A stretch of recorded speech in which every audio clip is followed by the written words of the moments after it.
untuk berdiri di sini kok seperti menggurui, padahal kami sama-sama nih Bapak. Mohon maaf sebelumnya nih. Kalau nanti setelah ini kita akan sedikit pusing gitu. Dari Sabang sampai Merauke, tidak di satu titik ya, ya kan?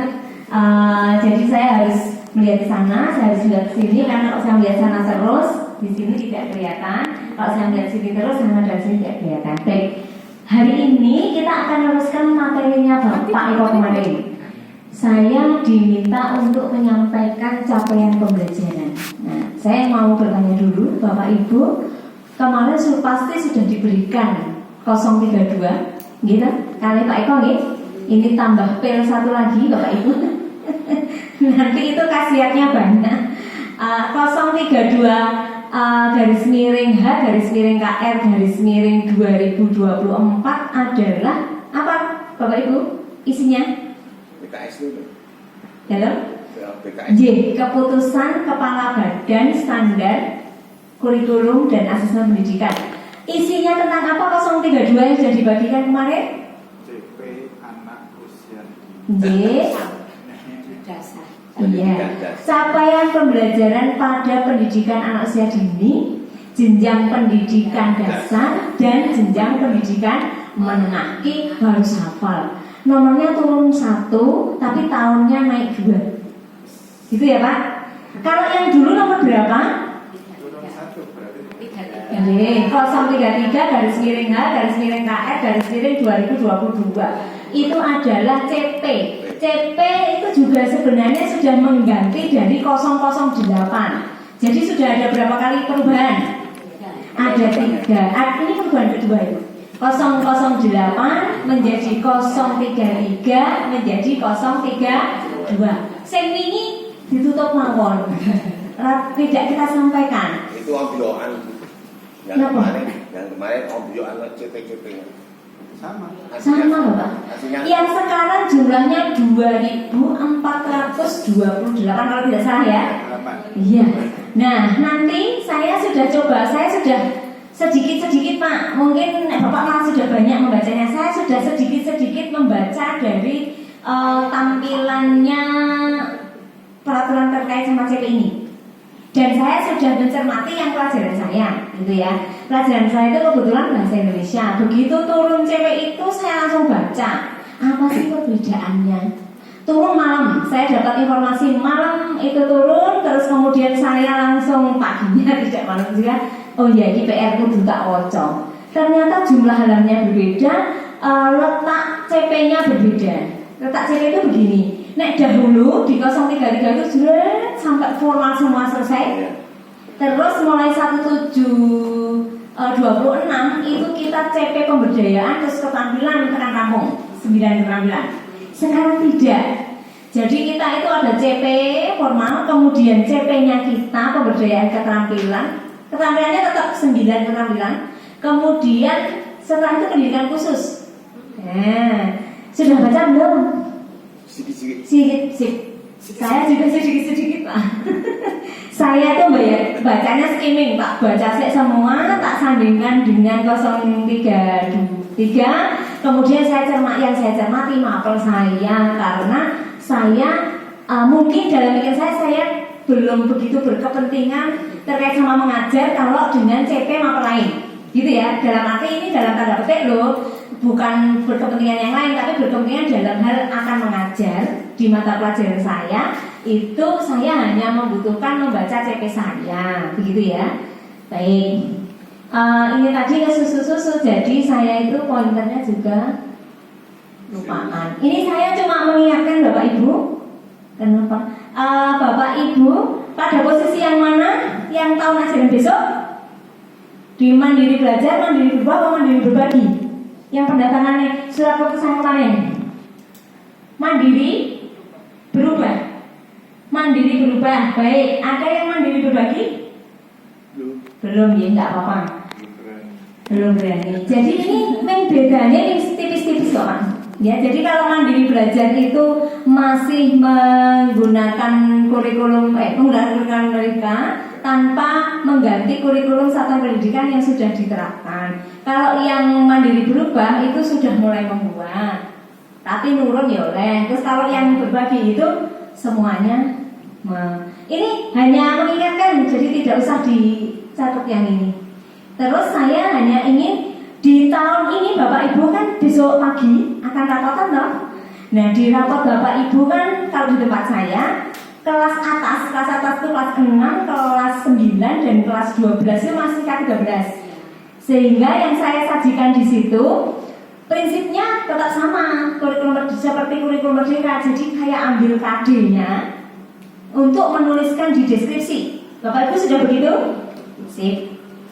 Jadi secara prinsip sudah kurikulum merdeka, tetapi KD yang dijadikan dasar untuk menuliskan tujuan pembelajaran itu KD di kurikulum 2013. Sama ya, sepemahaman ya? Oke. Terus kalau di kurikulum merdeka, ibu-ibu yang di Bapak Ibu yang ditulis di dalam deskripsi apa? TP. Terus saya bertanya, kalau sekolahan saya sama A dan B, sekolahan yang lain itu TP-nya berbeda, boleh tidak? Podo-podo semester ini, podo-podo tahun ajaran ini, podo-podo kelas ini berbeda, boleh tidak? Boleh. Kok ragu-ragu? Boleh betul Pak? Boleh. Terus siapa lagi yang punya pendapat yang lain?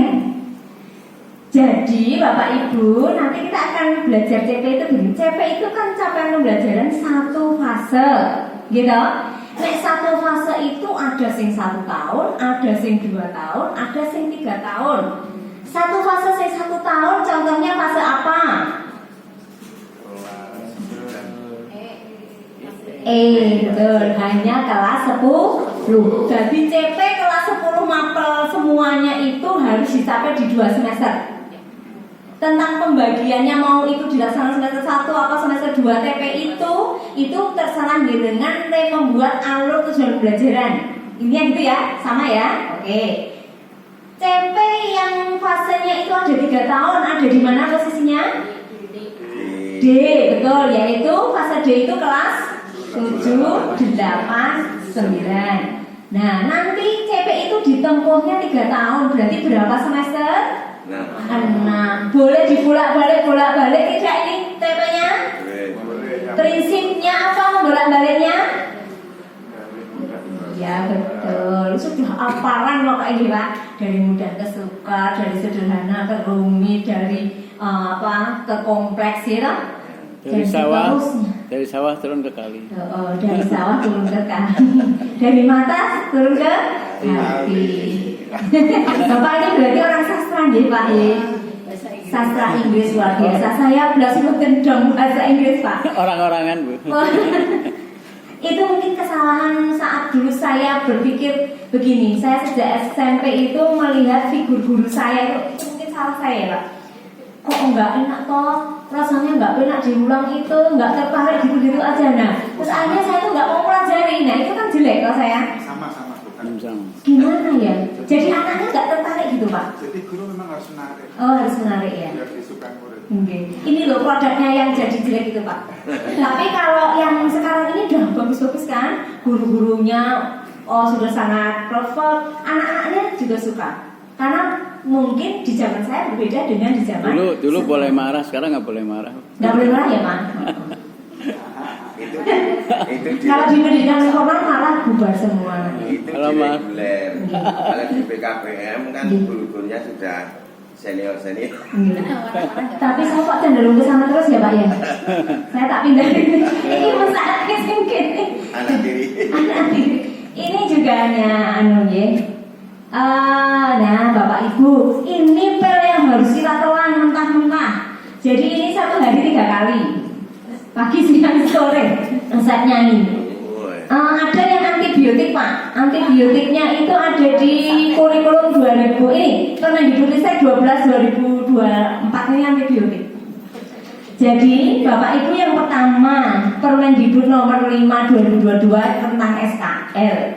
Ki kudu pernah ngintip, pernah melihat, pernah membuka filenya. Wes kuwi syarat pertama kali. Ketika kita membelajarkan, kita harus tahu standar kelulusan peserta didik itu apa. Kemudian yang kedua tentang standar isi nomor 722, kemudian Permendikbud nomor 1622 tentang proses, terus terakhir keluar yaitu 2122 tentang standar penilaian pendidikan. Nah, ini standar penilaian pendidikan inilah yang merubah dalam arti dari standar dulu bahwa penilaian itu seperti ini menjadi ada formatif dan sumatif. Konsep formatif dan sumatif yang ada di Permendikbud 12 ini berbeda dengan yang dulu. Nek dulu kan ulangan harian adalah kata kita nek sekolah formal kan nggih. Ulangan harian itu termasuk formatif, nanti ulangan akhir semester termasuk sumatif. Nah kayak gitu. Sekarang boten. Tapi ini tak betul. Saya masih melihat fenomena di sekolah formal, mungkin tidak semuanya ya, belum bisa langsung balik kanan Bapak Ibu. Jadi kalau kita sudah terbiasa nih ada ujian di akhir lingkup materi, kita sumatif dengan bentuk ujian modul ya kan, sudah lama kan itu?